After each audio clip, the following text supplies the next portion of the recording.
Which movable part of the American labor economy matters to you right now?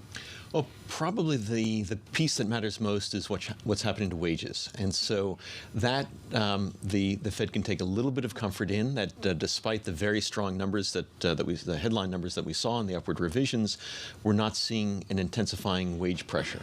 But that's going to be really the key that the Fed will be looking at, because that's what feeds through to costs of services and then CPI, PCE, all of the implications for where inflation's going and cost of living. This is messy data. This is really messy data right now, because it's not just with respect to headline numbers. It's also the compositional story here. Which jobs are being added? Are they lower income jobs? Is that what we're looking at? And then what does that say about wage gains? Does that really give you an apples to apples comparison? It's part of the reason why data dependency is taking on less importance, simply because the data is too messy to really read in any kind of clean manner.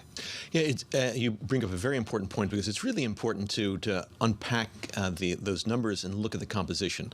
Is it that, where are the layoffs happening? Are they happening at the lower end of the income spectrum? Or are they happening at the higher end of the income spectrum? Because that makes a very big difference for what average wage growth is going to be. So important to unpack that. Undoubtedly, that's what the people at the Fed will be doing.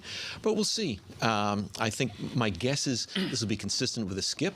But one never knows. There's a thing, the birth-death adjustment to all of this statistics.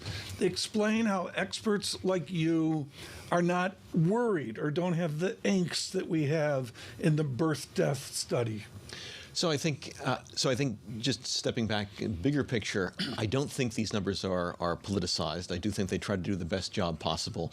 But it ain't easy every month trying to come up with the total number of workers in the economy coming in, coming out. And so you have these challenges of seeing, well, what are new firms coming in? What are firms that are exiting? How well do you cover those? And that's one of the issues that comes up. So when there's a lot of churn in that part of the market, which there is right now, you can get some of this volatility.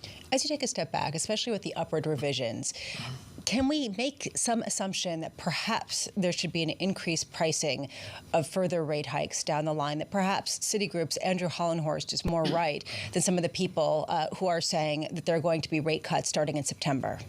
Yeah, I don't see any evidence for rate cuts coming anytime soon. Now, there could be some sort of geopolitical event or something extreme like that happens. But for that, the Fed is going to hang tough. They remember what happened to the Fed in the late 1970s, early 80s, when the Fed pulled back too quickly, when they thought, we've vanquished inflation. They didn't. Inflation went back up, and then they had to raise rates to double-digit levels.